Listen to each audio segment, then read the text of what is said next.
Hey Lola Rosa, are you okay? Narinig kitang umubo eh.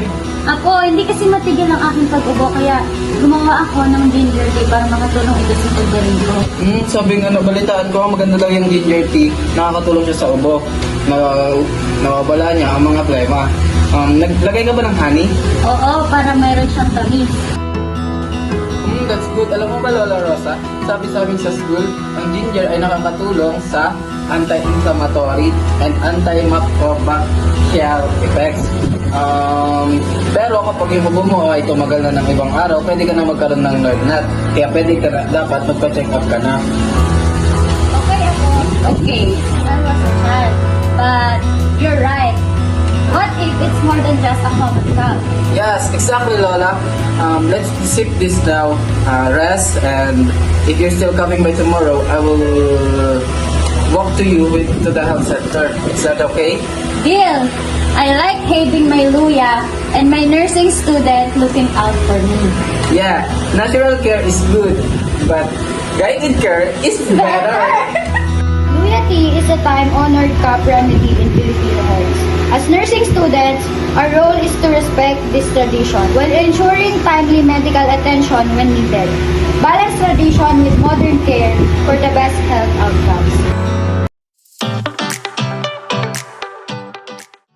One of the common health-related beliefs in the Philippines is the use of herbal medicines as a primary form of treatment instead of taking over-the-counter medicines right away. Many Filipinos, especially elders or those in province, prefer to use natural remedies like labundi for cough, luya for stomach pain, bawang for high blood pressure, and tanglad for relaxation. These are usually boiled, pounded, or made into tea and used at home as first aid.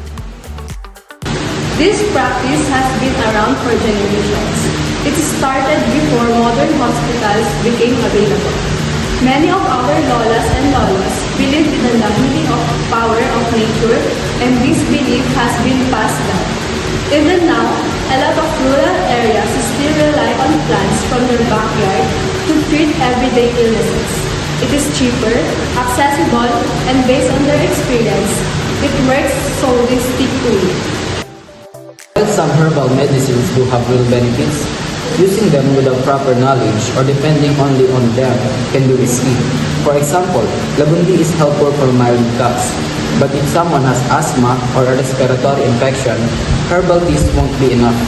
Also, some herbs can interact with other medication or cause side effect if taken in large amounts. In short, not all natural is automatically safe or effective for all conditions. Nursing students, we're not here to tell people to throw away their herbal plants. Instead, we need to meet them halfway. We can explain that using herbals like luyas or bawang is okay for mild symptoms. But they should also know when it's time to go to the doctor or take prescribed medicine. Teaching them about proper dosage, approved uses by the Department of Health, and possible risks makes a big difference. We have to respect their culture while helping them stay safe. Let's keep the wisdom of our tradition but also learn when to turn to modern medicine. Herbal remedies can be helpful, but they're not always enough. When in doubt, it's best to consult a health professional.